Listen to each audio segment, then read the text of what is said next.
Absolutely. I think it'd be pretty nice. So, speaking of uniforms and seeing some logos on there, let's go ahead and dive into the NBA and what broke today for Father's Day. As we know, we had a trade already. So I say that because somebody's going to be in a new uniform. I think it's going to be pretty nice, actually, of a trio. I don't know how well this is going to work, but as CJ's already brought up the headline here for you podcast listen later, just doesn't see our beautiful faces. Bradley Beal traded to the Suns. Now, I stopped there because we really don't know what is finalized on the trade yet. I don't think. We're assuming, and I say we, some social media is saying that Chris Paul is probably going to be in this, and they're Yes, probably he is in they it. have he is now for sure. Yeah. Okay, awesome. So I'll go ahead and I'll back up and I'll let you because I hadn't seen what the final trade is on that. Yeah, so it's right here. Just re-rolled we'll just tweet for our audio people. Shout out to y'all. The Wizards are finalizing a trade to send the All-Star guard Bradley Beal to the Phoenix Suns. Sources tell ESPN Beal's weaving his no-trade clause to form a new big three with Devin Booker and Kevin Durant. Teams are still working through the framework, but Beal is headed to the Suns. And then Woj explains a little bit more on this tweet right here. The Suns are expecting to send Chris Paul, Landry Shamet, multiple second-round picks, and pick swaps to the Wizards. Sources tell ESPN. Phoenix has no available first-rounders included in this trade. Beal's no trade limits. Wizards marketplace deal could take a few days to be finalized. So, yeah, this kind of broke over like a few hours ago. This is big news throughout the entire week. It was reported that Beal was exploring teams. He wanted to use his no trade clause and try to go elsewhere. We know his time in DC was limited. Really in and out of the lineup due to injuries. The team wasn't as successful. They tried to form their little big three with Beal, Porzingis, and Kuzma. Unfortunately, that fell through. New leadership in DC as well. Whenever you have new leadership, you want to start fresh and do your own thing and then create your own path. And then I think this was the start of that. Obviously, he's the best player out of those three guys, and I think from there we'll probably see Kuzma and Porzingis be dealt quite soon as well. So now that you got the trade, now that you see what's being dealt, man, Michael, what's your thoughts on the move? Being a resident, well, not resident, but a Resident, Heat being a Suns fan. I like the move because it does add that third powerhouse because Aiden is not it. They still keep Aiden. Of course, to me, when I read that, it sounds like Chris Paul and Shamet is in the deal, but it's still not really finalized as that's the option. Because I did see something that they were wanting to trade Aiden. They didn't know if it's going to be Chris Paul or Aiden. So I'm hoping, to be honest with you, that Aiden's in that deal. Even though getting Bill, that's another guard. That's Bill and Booker running your backcourt. So Aiton being there, okay, I guess they can make it work. And of course, whole new management, basically whole front new office, new coach. Maybe Aiton will, instead of getting a new location, the new location basically came to him on this. So he's not even the third option on this team now, adding Bill on this. So Aiton, you're a first round pick. Yeah, Aiton. No. I'm Aiton. They said Bill up there. I'm sorry. With Bill on the team, Aiton is not even the third option now. So he's really has the greatest situation to be a Phoenix Sun on this because all you got to do is perform at the minimum. Just be efficient on what you get. So that's the main thing for him. Bill, I'm glad he's out of Washington. We've been waiting on this, I think, for a couple of years now for Bradley and Dame to come out, which we'll get more onto that, which he's not out. But so I'm happy for a fresh start for Bradley Beal. I think he'll be eager to be on a competitive team that's ready to win now. How does it fit? I don't know, and I don't want to be a person that says it's either going to be extremely bad or it's extremely good. I don't really know how it's going to work out. That's for the coaches to figure out how it's going to work out. You got your lineup together. Now you make it work out. Bradley Beal can take over games. We know that. He's an elite scorer. So it will relieve some pressure from Booker. I think Booker is still going to excel because now you cannot double him at all. Kevin Durant is also another person that can't be doubled because you have Bill on the team. So as long as they can have their camaraderie together and jive well together, this team is going to be great. Now, we've talked about this on our last episode. The bench, the depth is going to be the main thing. Yes, CJ has alluded to many times. Let's take the closeout five on this team and see. Okay, it's clip. As he always says after that, this final five is going to be nice. But for them, the in between minutes, the second and third quarters, that's where I'm really going to worry about the second string, how they're going to maintain. Because basically, it's going to be play big first unit, get up big, and let the second unit try to survive. First unit back in, spread the lead back up, unless they can grow this bench and get some more depth. So, love the signing. Don't get me wrong. I think Bradley Beal, and I love the signing too because Bill and Dame is who we've been talking to, I think, about most of the year, going to either Miami or Phoenix all along. And now we're almost have called it here. We just didn't know who was going where. And now it's all this offseason's kind of been talking about because Bill's been linked with Miami big time. I think, CJ, didn't you tweet something that Hero and Robinson was in the conversation to go to Washington for Bill? Yeah, those were the hypothetical trade discussions if that was to happen. Those were the players and picks would be involved. Yeah.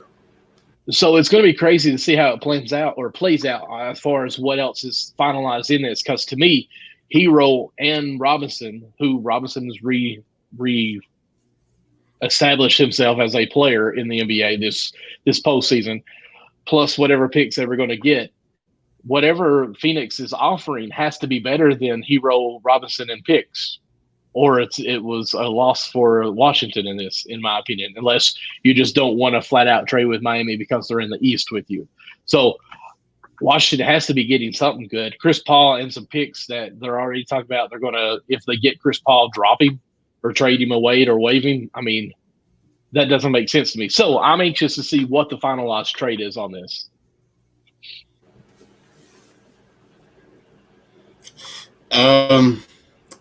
My thoughts on this trade, give credit to the Phoenix Suns owner. What's his name? Matt Ishba, I think it is, the new Suns owner.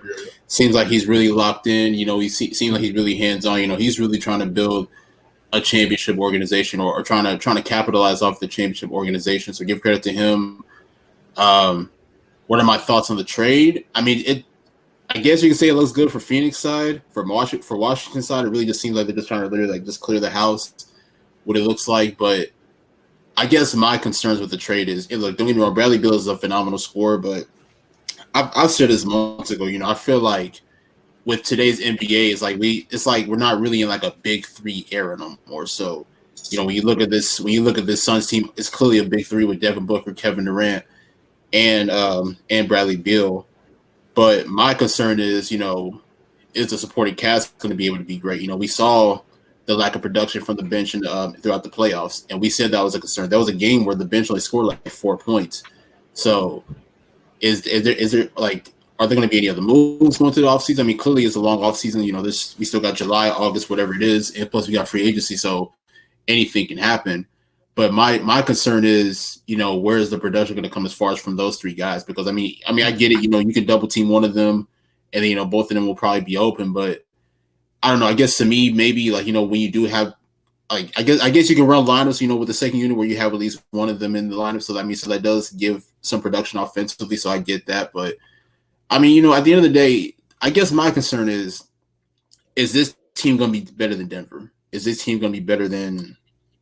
I don't know. I mean, I don't know what the Lakers are going to do, Golden State or whoever it is, So, I mean, look, obviously, when you have that firepower with Kevin Durant, Bradley Beal, and Devin Booker, they're obviously going to be a playoff team. But does this allow the Phoenix Suns to be favorites to win the title next season? So I think, obviously, we still have to have the whole season being played. So, I mean, at least on paper, it looks good, but I still have my questions as far as the team moving forward into the season. Yeah, when these trades happen, Bradley Beal to the Suns, the key word that comes to mind is sacrifice, right? Mm-hmm. Who's going to sacrifice? And honestly, all three guys between Booker, KD, and Beal, all three of them have to sacrifice in some shape or fashion. The scoring is one factor of it for all three guys. So who's going to be the primary defender? Who's going to be the playmaker? Who's going to do the dirty work, the offensive rebounds, those little things that creates a championship team, that creates a true playoff contending team. Those are the things that count. Those are the things that matter during those times throughout the season, during the postseason. So extremely talented. You got three guys, that can score 50 any given moment, any given game. It looks like Booker, as it stands today, there's going to obviously be some more moves because right now they only have so many guys on their roster. I think they only have 5 players right now. Aiden and Campaign are the other 2 guys that they have on contract for the Phoenix Suns. So the rest of that roster is a big factor. So it looks like Booker will probably be a point guard. I think maybe in the first quarter, you have Booker be more of the playmaker, set those guys up, still do his thing from a scoring standpoint. And then when he's in there with the second unit, he could be the scorer, the dynamic scorer that we're accustomed to seeing, that we saw against Denver. I think it's gonna give them an opportunity. Listen, they're the only team to beat Denver twice in the playoffs this year, so that's a big factor. I'm pretty sure Matt Ishbia was looking at that in regards to making this move.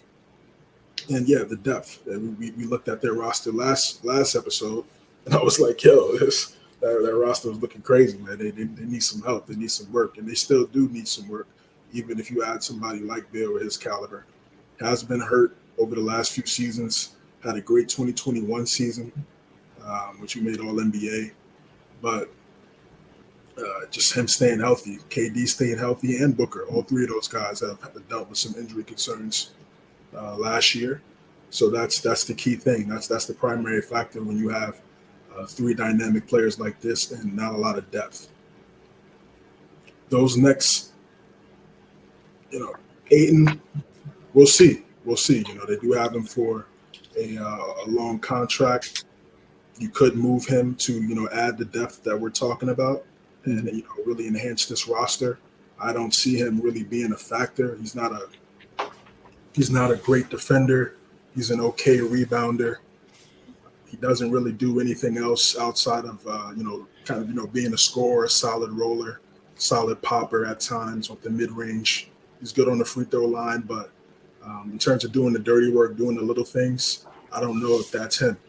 Maybe if they keep him, maybe Frank Vogel can unlock that factor, but ultimately, the coach can only do so much. It's really going to come down to what he wants to do on the court, and if he wants to, kind of be that guy. And then that's what it comes down to. Again, this guy's been gifted with being around a plethora of excellent basketball players.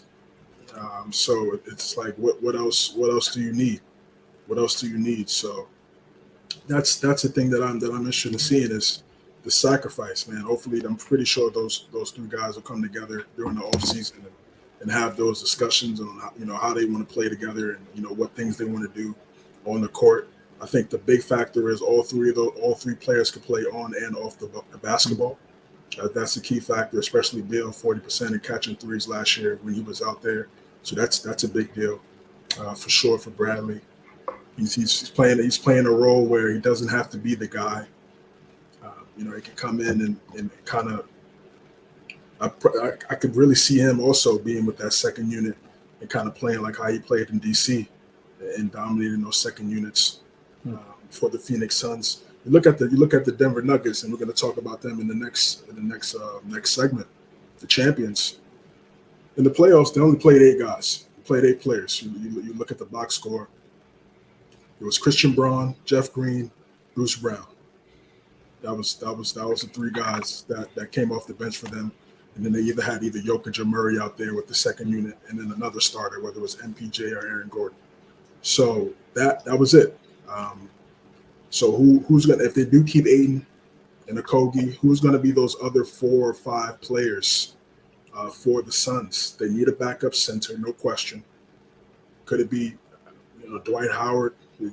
He's older, but he has a body, still has athleticism. He's one of those generational type athletes where even though he's older, he can still make an impact. Who's going to be their bench? Bruce Brown was a big factor in in the Nuggets winning the championship this year. Christian Braun came in the finals and made some big plays, cutting to the basket, knocking down shots, being aggressive in transition.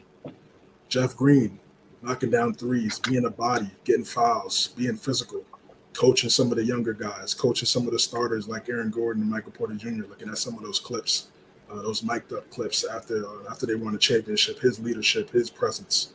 You need a nice combination of everything when you have a second unit, when you have such talented players on your team at the top. So yes, they are top heavy, and it's just going to come down to what they do next. There's a little bit of nepotism involved. The Sun CEO, his son is Bradley Beal's agent, so people are trying to connect the dots there. But ultimately, it was a no trade clause, and Beal had an opportunity to decide where he wanted to go. Right. This is clearly the last no trade clause contract in the NBA. This is not going to be another no trade clause language in any other NBA contract going forward, especially with the new CBA. And especially with the owners dictating and wanting to have a little bit more power in what they receive in the trade if the player that they do have wants to leave. So it's a good move. Still a lot of questions to be answered. It still keeps them right there and competitive in the Western Conference. Like I said, they were the only team that really make it competitive with Denver. Lost the first two, tied the last two, and then lost the next two. So it keeps them right there, but there's still some concerns that we all talked about. So we'll see how they fill out the rest of this roster. Right. My I guess you could say my question for both of y'all is durability concern you guys too? Because I'm looking at Bradley Beal's resume over the past few years, and then we already know Kevin Durant, who's missed time and time over the last probably 3 to 4 years, but you got to think. Bradley Beal played in 2020, 2021. He played 60 games, but that was a 72-game season, so he only missed 12 games overall. 2022, he missed 40 games in his past, or he played 40 games. In 2023, he played 50 games. So, to me, I don't know. It's like I don't want to compare it to the Brooklyn Nets, like a few years ago. When they had their injuries, KD was injured, Harden was injured, Kyrie was injured as well. But I think that is, probably I think that should be another concern, to say the least. I mean, even though we all know that they're great scorers, the question is, can they stay on the floor through like a good portion of the season, and so on. Well, my answer is I'm going to answer it I'm going to give 2 comments. I said it this way. My first one is I don't know how much I really how much I weigh how many games he missed in prior seasons for the fact that sometimes Washington wasn't really in it so much. I'm not saying that I think he would try to stay out longer, but I don't think there was ever a push for him to, hey, we need to get you back in here as fast as possible because we're in contending, So I don't know if there was ever, hey, let's just let you heal 100%, maybe let you rest more on this or whatnot. So I'm just going to say I don't know how much I weigh how much he missed in prior years. Now, as far as moving forward, I don't know how much they care about the number 1 seed in the regular season too.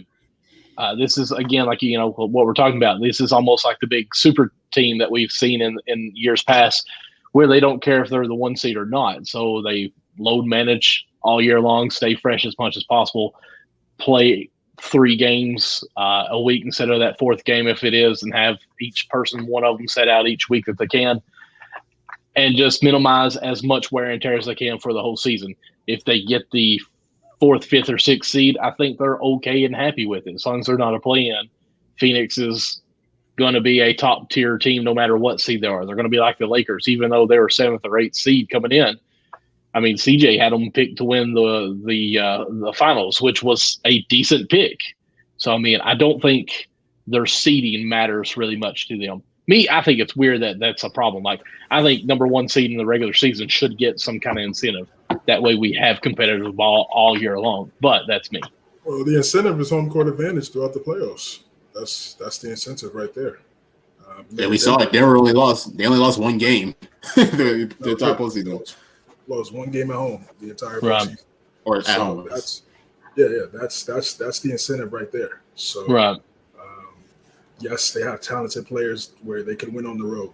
So that's that give and take where, like, okay, even though they don't have the top seed, you have guys on the team that could, still spark and go crazy in road playoff games to get victories and then, try to win it back at home when you get that opportunity. I get that. The only thing with what you said, and it's valid, but again, it just goes back to the roster. What you could have guys that are miss a couple games, but who's going to be out there? Like, who's going to be out there playing? Like, that's the thing. What's the roster going to look like if one or two guys are out?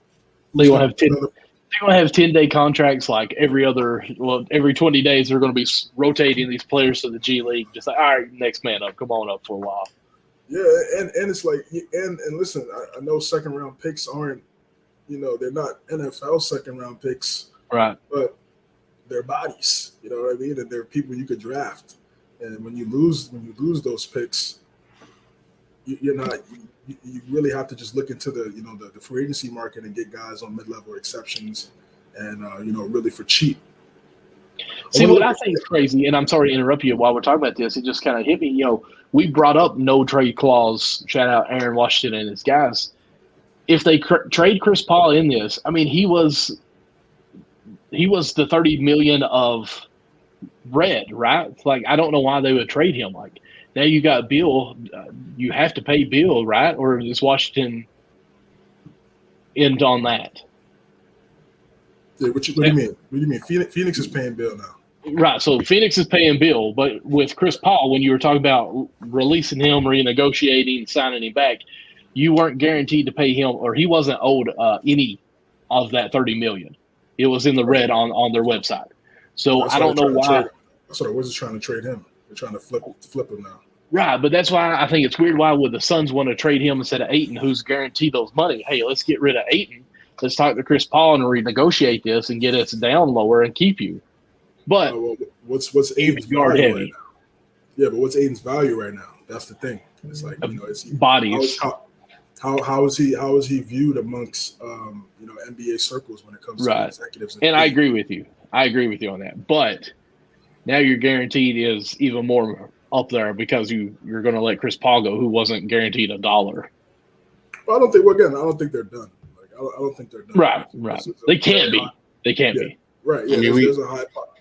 We haven't even gotten to July yet, so I mean, there's a lot that's going to go down. Right. Exactly. Yeah, there's a high possibility that he could be moved.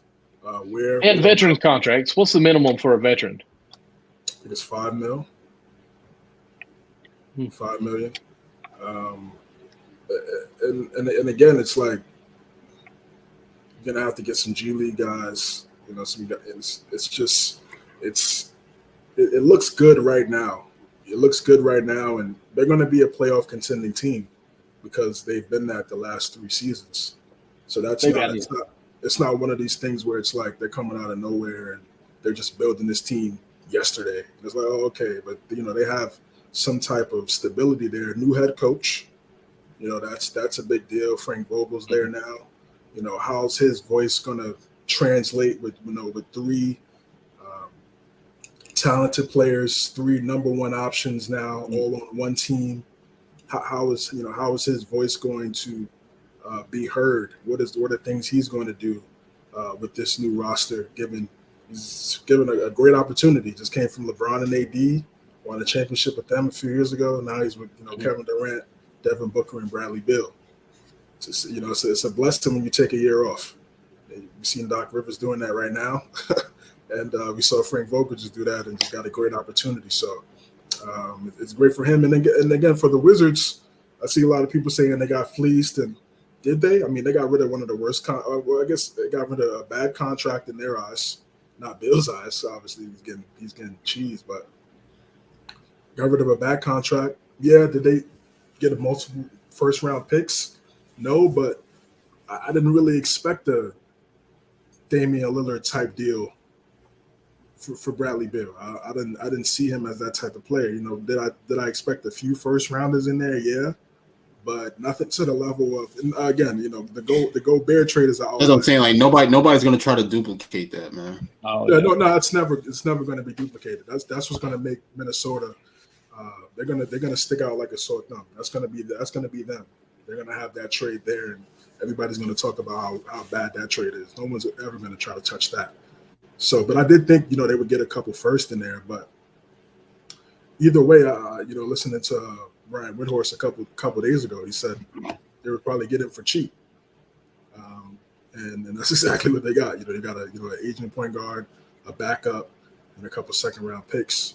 For an all-star guard. So, and the Wizards, they're just starting fresh, man. I think when they flip Kuzma and Porzingis, then when you accumulate all everything, then we'll see what it looks like. This was obviously the first domino because he's the best player and he's the one with the largest contract. So you had to get rid of him first. So that makes the most sense. I'm going to be honest with you. I think sometimes when they flip like this, I think it makes it more exciting because they don't stay in that neutral zone, that lukewarm, if you will.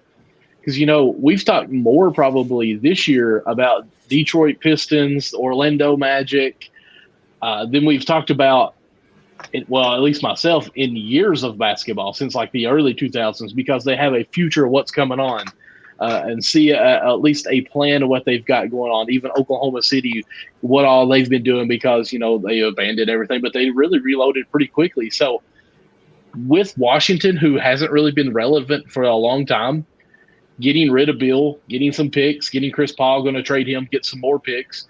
More than likely, real quick, Kuzma's out the door for more picks. And then Porzingis out. You actually at least can see, hey, they moved up in this year's draft or something, trade some of these picks and move up. They've got a guy that you can build behind, and then you can see a future. Or this is the conversation we have next year when they have a bad year this year with all these picks coming up and a early pick for next year's draft and think, hey, they get this guy early. They've got all these future picks coming up. You can get excited and see a future coming on. So, I mean, I commend them. Either get good and be competitive or let's reload and start fresh. Don't say this lukewarm stuff. Yeah, that's the best case scenario for this franchise because you just look at what they've done over the last decade. They drafted John Wall. They drafted Bradley Beal. Those are homegrown guys. They weren't really getting – they traded for Porzingis and Kuzma. It wasn't like those guys were free agents and wanted to go to DC. So, this is the route that they have to go through in order to, try to assemble a special team down the road, and it's through the draft. So it makes the most sense. And if you're, the front office there, you knew this was what you had to do. My thing was you could have did this last year, tanked and been in the Wembanyama sweepstakes. Ooh. But again, it's not to say there's still a plethora of talent coming up next year in the 24 draft. So, but yeah, man, it was time. Beal was kind of that last puzzle piece out of that Wall Beal era. Scott Brooks time there when they went to the playoffs for a cup of coffee and had a nice little run there. But it was time, man, and. For the Wizards, this is what they needed to do. And for Phoenix, we'll see what's next because obviously they're not done. I think this move, too, also is showing that possibly Washington is trying to make noise before this draft happens. Yeah, they could definitely. Yeah, exactly. I could see Porzingis or Kuzma being dealt before the draft, clearly, or during the draft. Or moving up for the draft. Might as well clear the house. Yeah, they're going to clear the house for sure. I could see one of those guys getting traded on draft night. No doubt. All right, real quick question. Have you all ever met a Washington Wizard fan? I have not. Nope. Not that I can think of. But listen, again, they hopefully we get one from this rebuild. They'll show out. They'll show out for their team. When they went to the playoffs a couple of years ago, those arenas was packed. When Wall was there and Beal, younger days, Paul Pierce was there for his last stint in the A. They were solid. Marcin Gortat, they had some nice times, but once it really went downhill once Wall tore his Achilles. After John Wall tore his Achilles, that was the beginning of the end.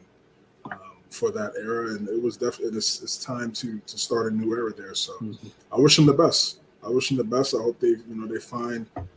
They got Corey Kispert. They got some, they got Denny Avdia. They got some okay players. They got some players that, maybe now with more opportunities to grow, to learn. I believe Unseld Jr. is still coaching there. So. They got some solid. They have some okay pieces, okay young guys that they drafted already, and we'll see if those guys will be there for their foreseeable future, man. So. Yeah, and on top of that, they have the 8th pick in this year's draft, so they can get anybody. I mean, they can get a wing. They could possibly get like a big or so. So I mean, they still got a top 10 pick in this year's draft. So we'll see what they can do. And another thing too, this guy, I don't know what happened to him. Johnny Davis, I don't know what happened. He was a big time player in Wisconsin. Made some big plays. He got drafted by the Wizards. I thought he'd be a nice piece for them. Really, just didn't work out his rookie season. I don't know what that's going to look like going forward. If he's, I don't know. But if I'm him, I'm looking at it as an opportunity to definitely shine. And, now with you're going to get the basketball now. So we'll see how he plays. I like Kispert. He's a sniper. Avdia, it's kind of a logjam at forward for a little bit. They brought in Kuzma. They had Hachimura. So I think those going to be some nice young players for them going forward.